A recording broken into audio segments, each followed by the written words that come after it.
আমরা যারা ৮০-৯০-এর দশকের ছাত্র ছিলাম, আমাদের প্রত্যেকের বাবা মায়ের একটা কমন ডায়লগ ছিল, মাস্টার মশাই মাথা আর মুখ বাদ দিয়ে সব ফাটিয়ে দেবেন, বাকিটা আমি দেখে নেব।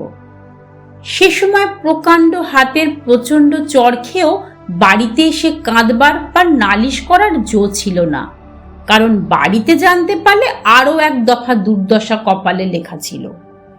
এত বকুনি খেয়েছি, এত মার খেয়েছি, এত শাস্তি পেয়েছি, এত তিরস্কার শুনেছি, তবুও কখনো তাদের বিরুদ্ধে যাওয়ার কথা কল্পনাতেও আসেনি।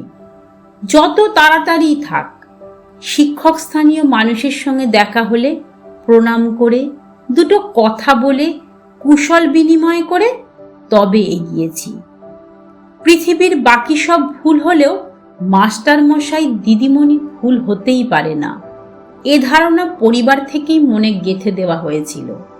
সেকালের গুরুমশাই শিক্ষক মশাইদের হয়তো অর্থের প্রাচুর্যের অভাব ছিল, কিন্তু মর্যাদার ঘরে আকাল পড়েনি।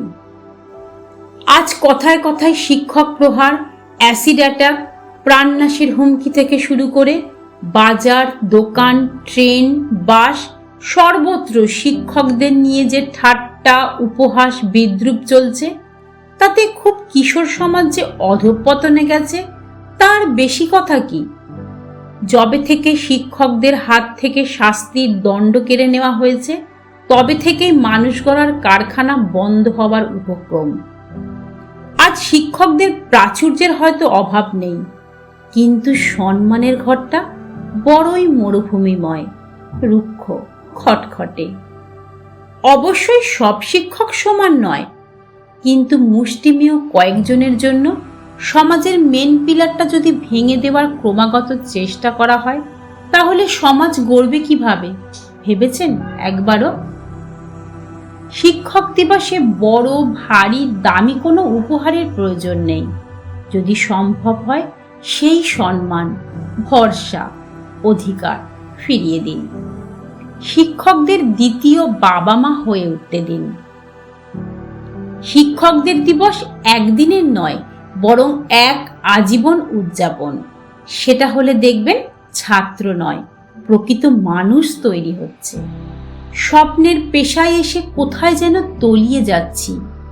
এ দায় সরকার, শিক্ষা ব্যবস্থা, শিক্ষক, অভিভাবক থেকে শুরু করে ছাত্রছাত্রী সকলের।